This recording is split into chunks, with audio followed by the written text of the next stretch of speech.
Alors, merci à vous deux, et Dr. Hudon et Dr. Saint-Arnaud. On a plusieurs questions qui ont été posées dans les questions et réponses, et je vous invite, si vous avez des questions, à nous écrire avec ces questions-là. Il nous reste pas mal de temps, il nous reste une quarantaine de minutes pour des questions, et si les gens n'en posent pas trop, je vais en poser d'autres. Alors, je préviens mes collègues que les questions collent s'en viennent à la fin, s'il reste du temps.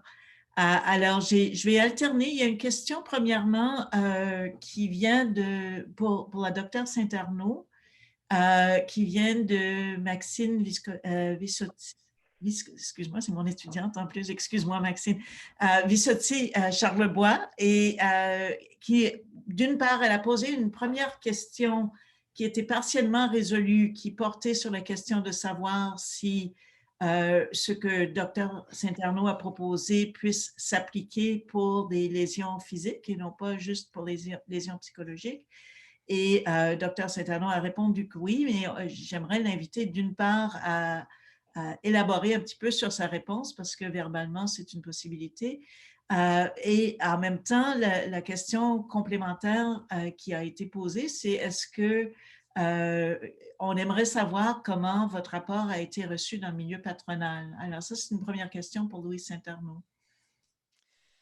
Bien, tout d'abord, oui, tout à fait. D'ailleurs, quand on a travaillé le guide, puis on avait travaillé la démarche, j'avais plusieurs de mes collègues qui étaient plutôt spécialisés sur les difficultés de retour au travail chez les personnes qui avaient des problèmes musculo-squelettiques et des maux de dos. Et tout au long du processus, ils me disaient toujours, eh, écoute, ça s'applique de la même manière. Oui, parce que, en fait, l'objet principal, c'est de revoir quelles sont les dimensions du travail qui doivent être questionnées pour s'assurer du processus de retour au travail.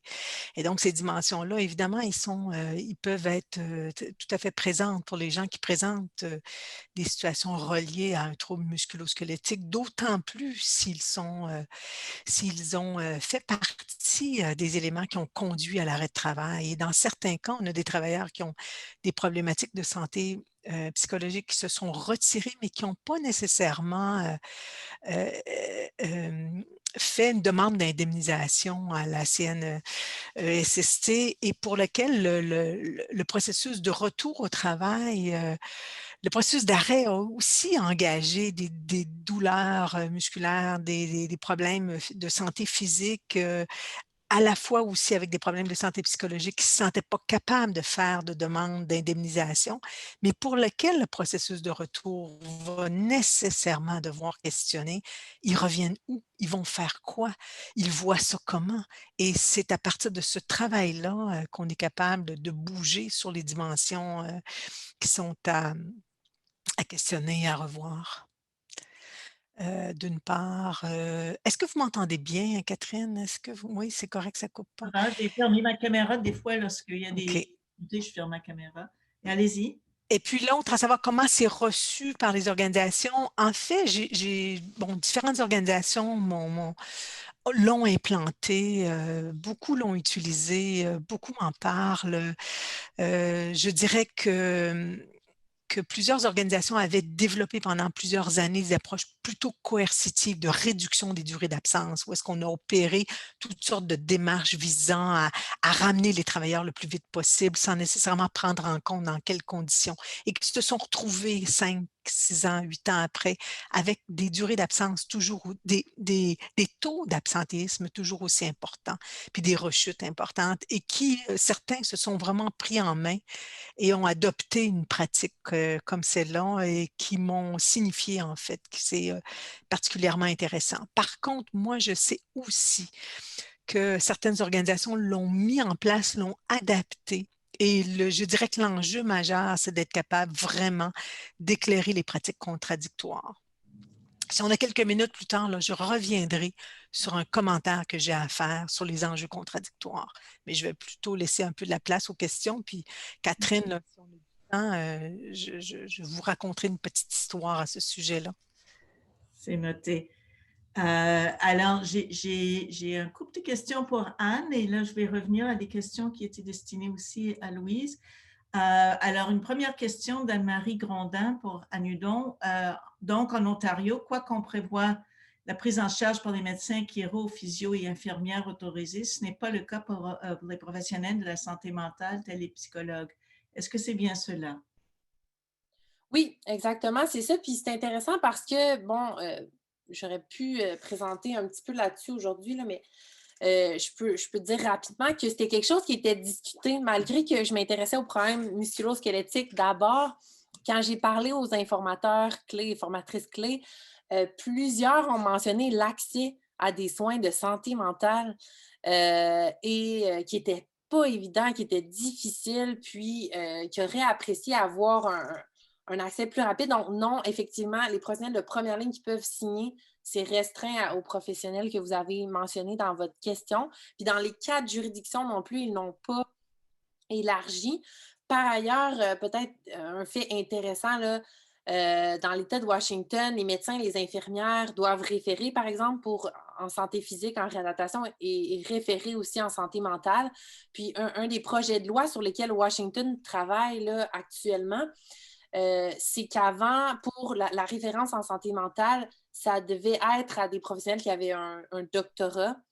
Et là, ils sont en train de regarder parce que, et c'est le côté syndical qui avait fait ces revendications-là, parce que l'accès était restreint à ces références-là et à ces professionnels-là en santé mentale. Ils veulent élargir aux professionnels qui ont une maîtrise au niveau des professionnels en santé mentale. Donc, ça bouge là, au niveau de la réflexion. Donc, ça ne concerne pas les professionnels de première ligne spécifiquement qui signent, mais il y a aussi des réflexions, même dès la référence, à qui on va référer, puis qui va être considéré comme accepté dans le régime d'indemnisation. Puis c'est un exemple des changements qui ont cours actuellement. Merci. Le deuxième, je pense que c'est plutôt un commentaire et c'était en lien avec votre diapo 27 où le commentateur dit, ou la commentatrice, on ne sait pas, c'est parfois difficile à avoir confiance au jugement ou à l'opinion des professionnels de la santé parce qu'ils se fient sur ce que l'employé leur raconte concernant le travail et sans avoir la version des faits de l'employeur avant de formuler leur opinion. Est-ce que vous voulez commenter là-dessus? Soit Anne et éventuellement Louise pourrait vouloir commenter également. Oui, bien, je peux y aller, puis Louise, vous irez ensuite, ça me fait plaisir. Dans le fond, ce que je peux dire au niveau de la recherche, c'est effectivement que ça, c'est un des points qui ressortait, là, dépendamment de quel acteur, quel informateur clé avec lequel je discutais. Puis il y a certains processus, donc encore une fois, quand je parle des tensions, je peux vous donner tu sais, c'est important que le professionnel comprenne effectivement le contexte de retour au travail. Puis, un exemple, par exemple, à Washington, dans les politiques ou les pratiques qu'ils avaient mis en place, ils voulaient qu'il y ait un formulaire de communication qui permette de parler des activités du travail, puis les capacités du travailleur, donc un peu d'encadrer cette compréhension-là du professionnel de la santé. Est-ce que c'est bon? Est-ce que c'est mauvais? Je n'ai pas l'expertise pour en juger, mais je pense que c'est bien de réfléchir à comment on peut, pour éviter de juste rejeter, parce que je pense que ce qui serait dommage, c'est de rejeter d'emblée l'opinion des professionnels parce qu'on se dit qu'ils ne connaissent pas la condition du travailleur, bien, c'est de voir, OK, ça, c'est une tension. On trouve que peut-être dans certains cas, cette opinion-là n'est peut-être pas assez informée du milieu de travail, mais à quoi on peut réfléchir, autant au niveau des politiques ou des pratiques, pour s'assurer que cette information-là soit davantage informée par ce qui se passe au travail, puis qu'on ait une compréhension globale. Je ne sais pas si ça répond à la question, mais ce serait ça ma réflexion sur la question. Je peux peut-être laisser aller Louise. Oui, j'ajouterais aussi que ça a été une question qu'on s'est posée, le fait de rencontrer les travailleurs. Il y a un intervenant qui rencontre le travailleur, qui va justement bon, parler de son travail. Donc, le travailleur c'est lui qui raconte comment il voit les choses, ce qu'il vit et les préoccupations qu'il a. Et on ne rencontrait pas le supérieur immédiat pour avoir aussi sa version des choses.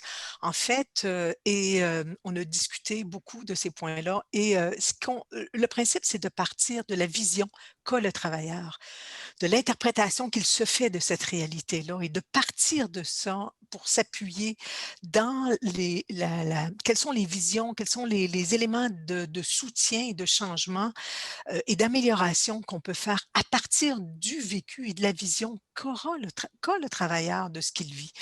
Et Et c'est vraiment quand on pense aux facteurs de risque, à la santé mentale, qui est la reconnaissance. Le mot reconnaissance, n'oubliez pas que c'est reconnaître, connaître ce qui est vécu dans le travail, reconnaissance, soutien et puis autonomie décisionnelle. On est là-dedans quand on prend le temps de partir du point de vue du travailleur et de faire avec ça. Le processus est extrêmement soutenant du côté de la santé mentale. À l'inverse, c'est extrêmement risqué. Je vous dirais que lorsqu'on va à l'encontre de la vision et de la perception des travailleurs, on va venir même activer les facteurs de risque, c'est-à-dire la non-reconnaissance, l'absence de soutien et de considération de sa vision. Et je vous dirais qu'on risque beaucoup plus en allant de ce côté-là que de l'autre. Au contraire de l'autre, on a l'effet de renversement de l'action en mesure de soutien. C'est l'essence même de la démarche qui repose sur ces postulats-là. Merci, Louise. D'accord avec, avec ce que Louise apporte. C'est un excellent point. Là, on a au moins 3 questions et je vais poser une question, lire le commentaire de Maxime Vissotsky Charlebois, qui est destiné à Anne Hudon et qui dit « Merci Anne Hudon, c'est vraiment fascinant et j'ai très hâte de lire les travaux finaux. Je sais que votre projet traite du droit actuel, mais j'aimerais vous entendre notamment sur la philosophie du retour au travail Better at Work, qui me semble être mise de l'avant dans le projet de loi 59. Disons qu'elle dit, à moins que je me trompe, et je peux juridiquement vous dire que ce qui est proposé dans le projet de loi 59, il y a des éléments qui visent à promouvoir un retour au travail avant la consolidation, ce qui était moins... avant, c'était juste l'assignation temporaire qui était prévue dans la loi et dans le projet de loi, et Anne n'était pas là pour commenter le projet comme tel, mais la question, c'est que si on va dans le droit québécois qui est proposé vers une promotion de retour au travail précoce, est-ce que vous pouvez commenter cette question-là pour savoir, à la lumière de vos recherches, si ça va dans la bonne direction, si tu compares par exemple à Ontario où c'est déjà le cas? Ben, je pense que je veux dire aussi que je suis ni une spécialiste du projet de loi, ni une spécialiste de la philosophie. Je n'ai pas lu tout ce qui se fait sur cette philosophie-là. Ce que je vous rapporte, c'est vraiment des entrevues que j'ai réalisées avec les participants, là, juste pour clarifier. Puis je pourrais vous dire que ce qui a été soulevé, c'est qu'il y a des dangers inhérents à ça. Puis je pense que c'est quand c'est pas explicité, ce que les participants nous disaient, c'est que parfois, c'était vu comme un contexte, une idéologie peut-être, ou une philosophie qui était perçue de façon idéale. Donc, dans un contexte idéal, on voudrait favoriser un retour rapide, puis on voudrait que ça se passe bien et tout. Mais la complexité du retour fait que plusieurs participants étaient critiques. Et je pense qu'il est important, c'est effectivement d'adopter une posture critique par rapport à cette philosophie-là, vu la complexité qui entourant là, les lésions professionnelles, puis ce que les gens vivent. Donc, je pense que, je ne sais pas si je réponds bien à la question, mais je pense qu'il faut mettre sur la table justement que est-ce que ça, c'est une valeur ou une philosophie, par exemple, dans le projet de loi, de façon explicite qu'on a, puis si oui, quels sont les dangers de cette approche-là, puis il y en a, puis ont été rapportés là, par les professionnels à qui j'ai parlé. Je ne sais pas, Merci. peut-être Louise a quelque chose à dire là-dessus parce que ça concerne aussi. Ben, sur la question des retours, je dirais en fait que c'est toute la question qui a été discutée autour de la consolidation de la lésion, mais on était prêt pour revoir aussi cette question-là dans le sens que au-delà de cette notion de consolidation-là, est-ce que la personne est prête à revenir ou pas? Dans la mesure où on va aussi voir dans quelle mesure une partie du problème, c'est pas juste une consolidation de la lésion, c'est une consolidation de la situation de travail.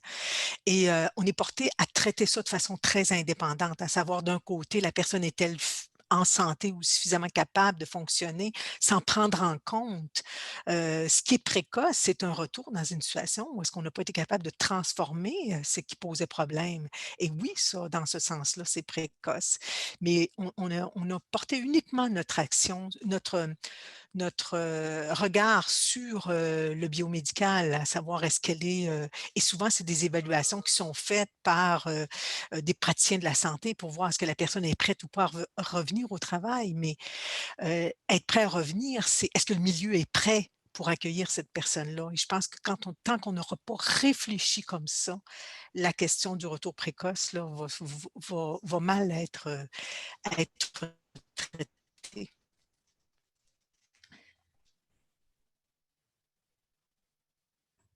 Merci beaucoup. J'ajouterai, parce que nous, on fait des travaux du côté des comparaisons entre le Québec et l'Ontario sur le retour au travail précoce. Et depuis des années, ce qu'on constate, c'est que le système ontarien, c'est plutôt un système basé sur le bâton. L'employeur va avoir une pénalité s'il ne reprend pas rapidement son employé et le travailleur va perdre ses bénéfices en Ontario, alors qu'au Québec, la loi actuelle, l'employeur peut assigner un travail précoce avant que la personne soit consolidée, mais il n'est pas obligé de le faire. Avec le projet de loi, ce qu'on semble avoir, c'est des propositions qui sont plus axées sur le bâton, dans le sens qu'on veut vraiment pousser l'employeur pour reprendre le travailleur, que ce soit avant ou pré-consolidation, et il y a des conséquences économiques si on ne le reprend pas. Ce qui fait en sorte qu'on commence à ressembler un peu plus à l'Ontario dans la proposition législative actuelle.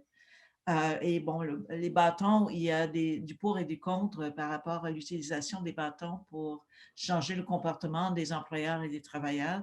Et c'est ça qu'il faudra surveiller. Il y a maintenant une autre question sur le projet de loi 59 pour Anne en particulier. Et je vais le lire et sentez-vous à l'aise. Je ne sais pas si vous êtes en mesure de répondre.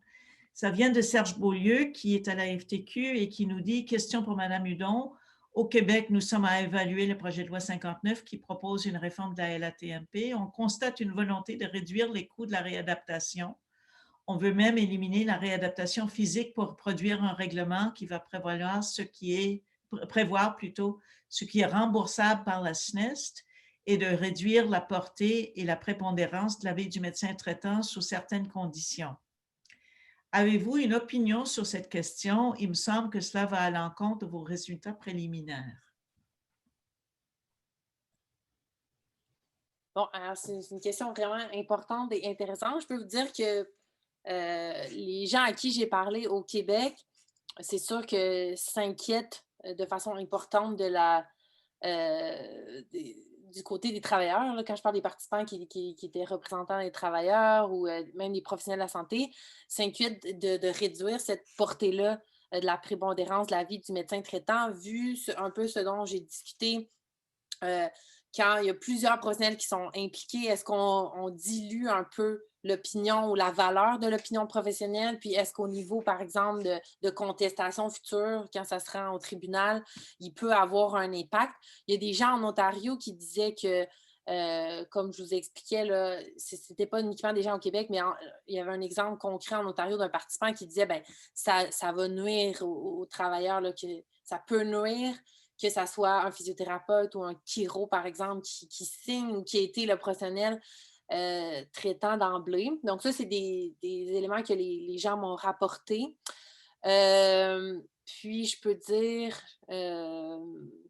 c'est ça. Donc, je pense que c'est un élément important à considérer. Puis, pour ce qui est des coûts de la réadaptation, bien, c'est sûr que de façon très personnelle, là, moi, je suis physiothérapeute. Mon doctorat portait sur la physiothérapie pour les travailleurs blessés. Puis, je comparais la Colombie-Britannique, l'Ontario et le Québec. Et c'est sûr qu'il y avait beaucoup d'enjeux quand on regardait le système ontarien qui, lui, a choisi d'utiliser des programs of care, donc des programmes de soins qui sont d'une durée spécifique, donc de 8 semaines, au lieu d'y aller comme au Québec, on est encore actuellement sur on a besoin de traitement, mais on va défrayer le nombre de traitements qui est adéquat avec certaines balises, là, mais qui ne sont pas contraignantes autant que l'Ontario. Donc, c'est sûr que en soi, ça, c'est préoccupant parce que le fait de restreindre à une durée, par exemple, maximale, ça peut contraindre, créer des enjeux éthiques pour les gens qui ne sont pas prêts à retourner et qui auraient encore besoin de soins.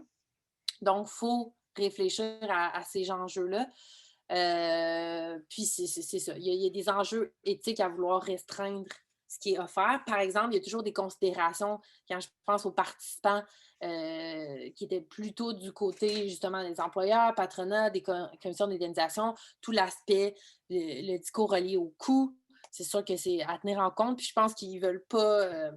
Les participants disaient qu'ils ne veulent pas voir des traitements qui durent là, de façon très, très présente, très, très faramineuse, là, par exemple. Fait que je pense qu'il faut trouver un juste milieu qui ne nuit pas de façon éthique aux travailleurs, tout en s'assurant aussi de façon iatrogénique, on ne cause pas d'autres problèmes en maintenant par exemple, des traitements qui seraient plus nécessaires là, pour les patients. C'est peut-être la réponse que je peux offrir.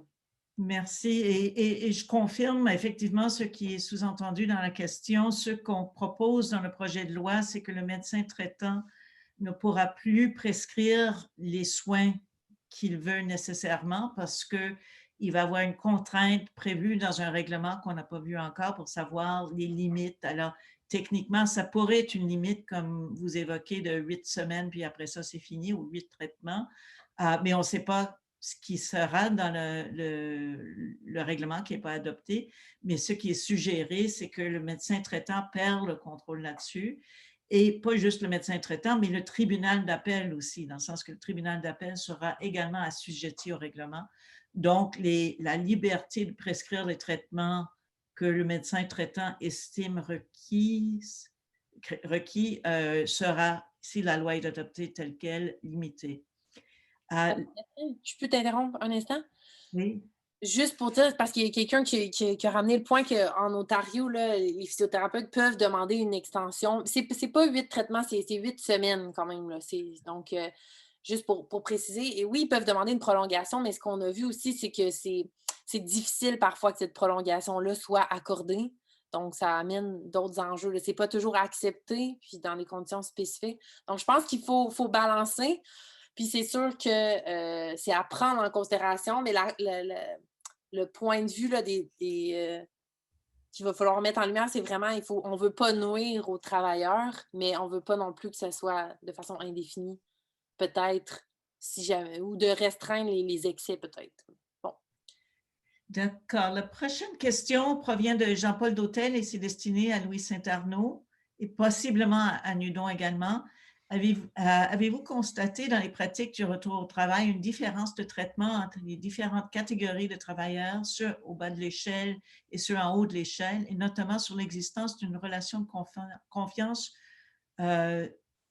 du et dans le travailleur? Anne, veux-tu penser en premier ou? De suite. Non? Oui, c'est à vous. Je vais y aller. En fait, non, pas autour de la question de la relation de confiance du ou dans le travailleur nécessairement. Par contre, évidemment, il y a tout un processus autour des conditions qui vont entourer l'arrêt maladie, l'ensemble des conditions lorsqu'on est souvent pour des travailleurs qui sont plus en situation très précaire au bas de l'échelle. C'est l'anticipation, en fait,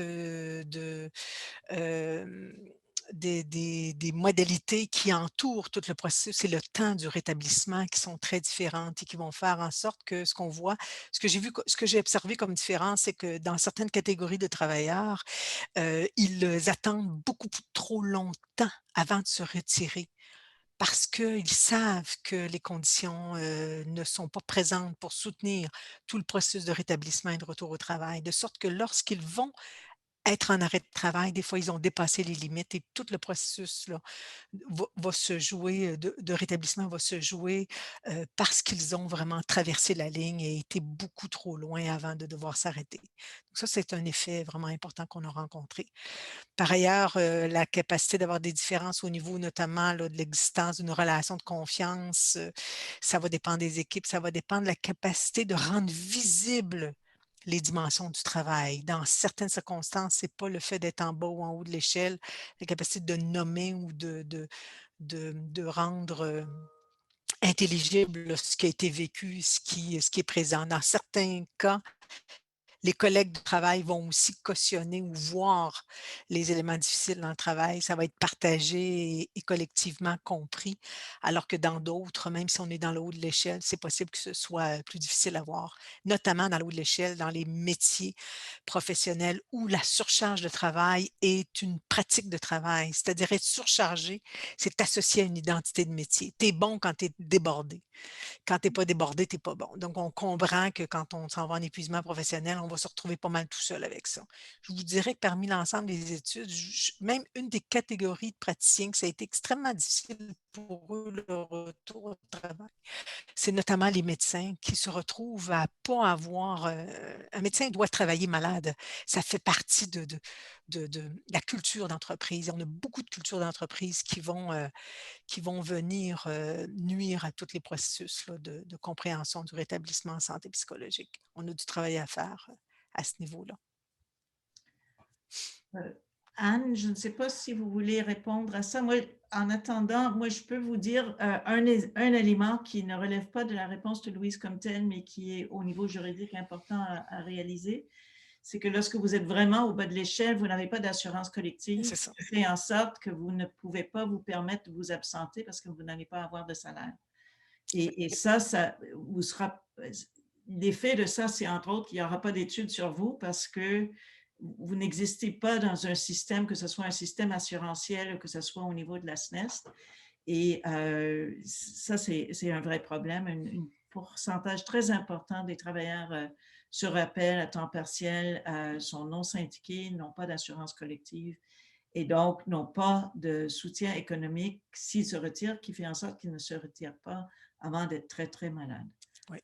Anne, veux-tu ajouter quelque chose là-dessus? Ben, j'ai essayé de voir là, dans l'étude qu'on a conduite, mais je pense qu'un des éléments justement qui a été mentionné par les gens qui ont répondu, c'est aussi le fait que, parce que là, moi, on s'intéressait à que ceux qui étaient indemnisés, donc comme tu dis, ça ne tient pas compte de tous ces gens-là. Mais il y avait aussi le fait que dans ceux qui sont indemnisés, ils vont avoir des pratiques. euh, les professionnels vont parfois vouloir les freiner parce qu'ils vont vouloir retourner comme parfois euh, certaines personnes très rapidement par peur de représailles ou peur de.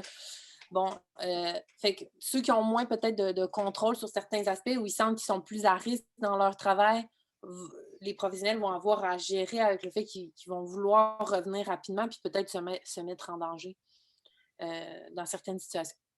Merci. Alors, moi, avant de donner à chacune le mot de la fin, je sais que Louise voulait dire quelque chose sur les enjeux contradictoires et j'ai hâte de savoir ce que vous voulez Ben, nous dire. je voulais juste dire, quand on a fait les entrevues avec les différents intervenants du milieu, les groupes d'acteurs, je m'attendais à avoir des enjeux contradictoires entre les groupes d'acteurs, c'est-à-dire la haute direction, les supérieurs immédiats, les représentants syndicaux, les gens le groupe du service santé. Je m'attendais entre les groupes à avoir des différences.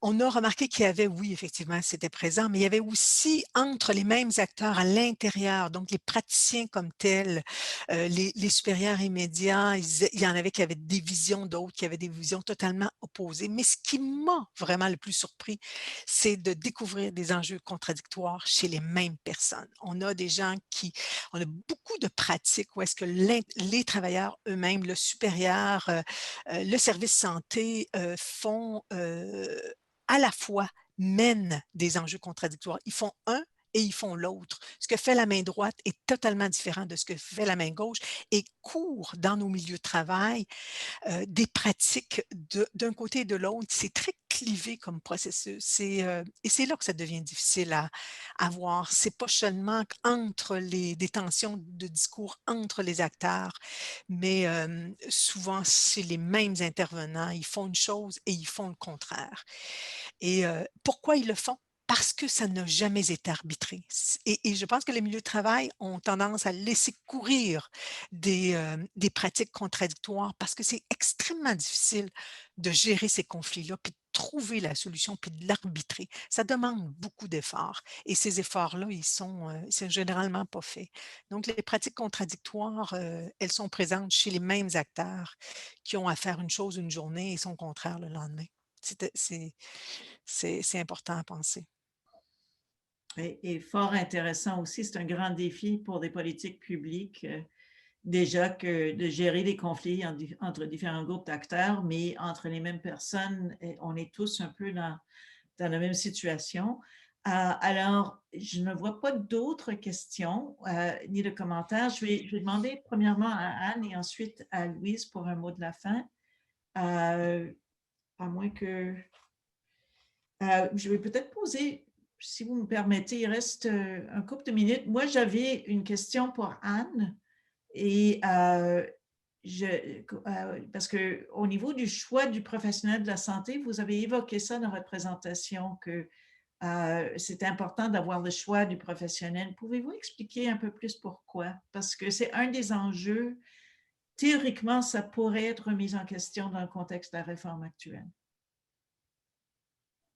Oui, ben, ça a été explicité de différentes façons. Donc, dans la première partie, dans le projet 1, au niveau quand on a regardé la littérature, il y avait, à Washington, il y avait fait un test où ce qui était très populaire et qui est encore populaire et qu'on voit peut-être dans cette réforme-là, c'est l'idée du managed care où on veut prévoir un peu ce qui se passe puis donner des moments précis d'intervention. À Washington, il y a déjà plusieurs années, là, je pense que c'était en 2007, 2011, mais bon, c'est possible que je me trompe, mais dans ces années-là, il y avait testé donc un groupe de travailleurs qu'ils envoyaient. Donc, il y avait certaines usines, certains endroits où ils avaient accepté de participer à ce projet-là. Et il y avait des travailleurs qui conservaient le choix du professionnel de santé et d'autres travailleurs qui étaient dirigés vers des professionnels. Et dans cette étude-là, ce qu'ils avaient trouvé, c'est que finalement, au niveau des résultats, c'était assez similaire là, en termes d'outcome sur les mesures d'impact sur les travailleurs et tout, mais un gros point de différence entre les deux, c'était l'insatisfaction importante des travailleurs par rapport au fait de ne pas choisir la personne en qui ils ont confiance et qui peut les mener à travers ce chemin-là. Fait que de façon empirique, suite à cette étude-là, Washington a changé son orientation puis a décidé de ne pas aller vers d'autres méthodes de managed care. Il reste en fee-for-service et le choix, excusez les anglicismes, je ne sais pas comment traduire rapidement, mais ils ont préservé le choix comme un truc vraiment très important dans leur politique d'indemnisation, le choix des travailleurs. Et ils ne dirigent pas le nombre de soins et la quantité de soins, malgré qu'ils aient des très bons résultats, je pense, au niveau des coûts là, économiques. Bon, fait que ça, c'est un point empirique. Puis au niveau peut-être des acteurs, je dirais que les gens à qui j'ai parlé, c'est sûr que le fait d'avoir le choix, c'est d'avoir une compréhension justement plus large que la lésion, mais d'avoir une compréhension psychosociale des facteurs associés, d'avoir une vision, que la personne puisse créer cette confiance-là rapidement avec un professionnel ou une professionnelle qui lui convient, en qui elle a confiance. Puis c'est au niveau interpersonnel, mais ensuite sur la trajectoire de soins, plusieurs personnes semblaient dire que ça avait un impact important. Puis ce qui a été amené peut-être comme point pour ajouter à cet élément-là, c'est que dans le choix du professionnel qui était pour la plupart des gens, puis je dirais, là, ça, il n'y avait pas trop d'éléments contradictoires, là, de tension entre les acteurs. Je pense que tout le monde s'entendait quand même sur l'importance du choix pour les travailleurs. Par ailleurs, ce qui a été demandé peut-être, c'est qu'à l'intérieur de ce choix-là, de respecter ce choix-là, mais peut-être que si le professionnel ne se sent pas assez outillé au niveau de la santé mentale, au niveau de la santé au travail, quoi que ce soit, qu'on ait des ressources qui ne viennent pas de la commission d'indemnisation, mais des ressources qui supportent le professionnel à aider son travailleur pour qu'on puisse conserver cette relation-là, mais que si jamais il y a des difficultés rencontrées par le professionnel, bien, qu'il y ait des appuis à différents niveaux sur lesquels il peut s'appuyer pour poursuivre le travail. Je ne sais pas si c'est clair, mais... Oui, ben, ça répond à la question. Alors, et je dirais juste au niveau légal que le choix du médecin traitant existe dans notre loi au moins depuis 1931 et de mémoire, je pense que c'est depuis 1928. C'est un droit qui existe depuis très, très, très longtemps et avec le projet, c'est un peu plus ambigu.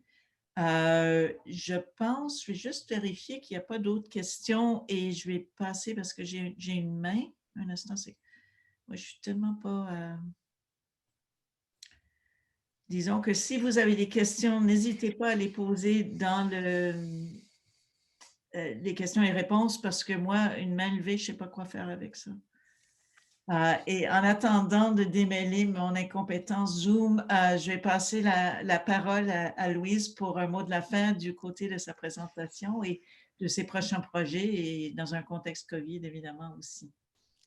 Ben, je pense qu'on a vraiment à réfléchir de façon importante à la question du retour au travail à la suite d'un problème de santé mentale plus largement pour avoir des milieux de travail qui vont assurer, s'intéresser à la question de la santé mentale au travail. C'est vraiment s'intéresser à, pour les années à venir, ça va être encore d'autant plus important que la capacité de maintien en emploi va être déterminante de la capacité qu'on aura de mettre en place différentes mesures qui vont assurer notre capacité fonctionnelle au travail, la capacité qu'on a d'échanger, de parler de notre travail, d'être soutenu, d'être reconnu et d'avoir des marges de manœuvre pour pouvoir faire les choses de la manière dont on pense qu'ils sont les meilleures.